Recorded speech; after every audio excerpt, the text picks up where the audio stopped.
Hi, Intro to Algebra students. Today we're going to talk about solving by substitution, which is something we talked about a little bit before break. It's a great way to solve equations when graphing is annoying. We're going to solve them algebraically. So here's an example that we're going to use. So let's just talk about our steps. The first thing we're going to want to do, step one, is to substitute for one of the variables. That's really important to understand why we're doing that. Our goal is to get just one variable in one equation. Because we know how to solve one equation with one variable. That's a thing we know how to do. So that's going to be step one. Step two will be to actually go ahead and solve for that variable. Once we've done that, step three will be to substitute the known value to get the other variable. And then finally, we'll check and make sure that our answer is correct.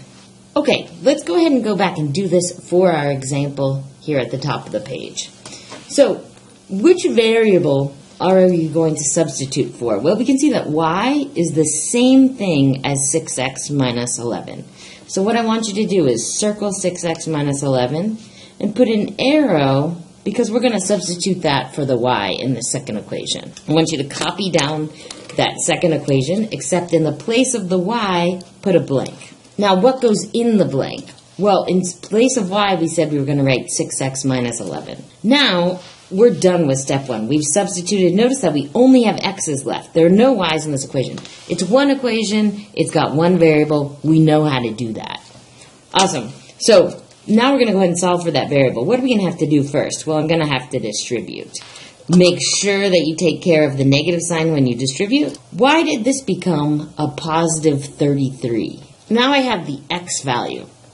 My next step says use the known value, and now the value that I know, of course, is this x, to find the other variable's value. Well, the other variable is the y.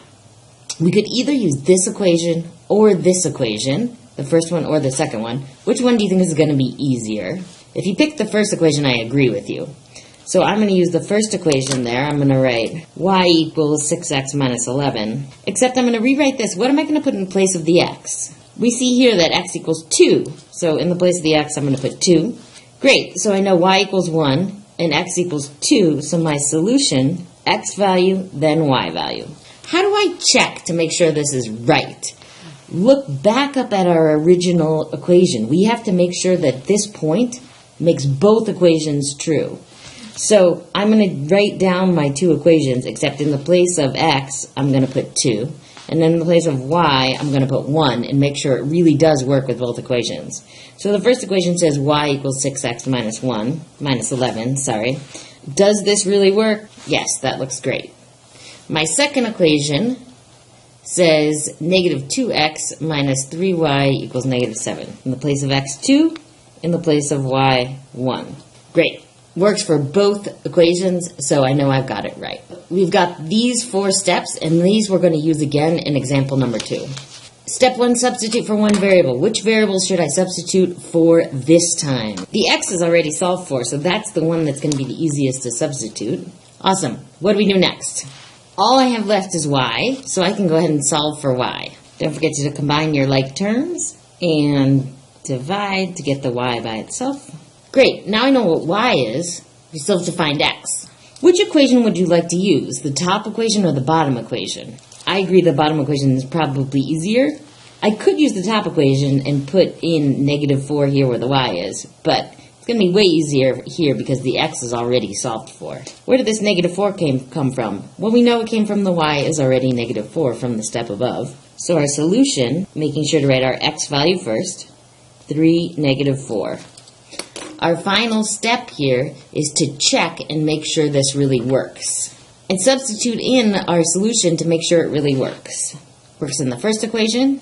Let me check the second equation. Great, so I know this solution is in fact the solution to the system.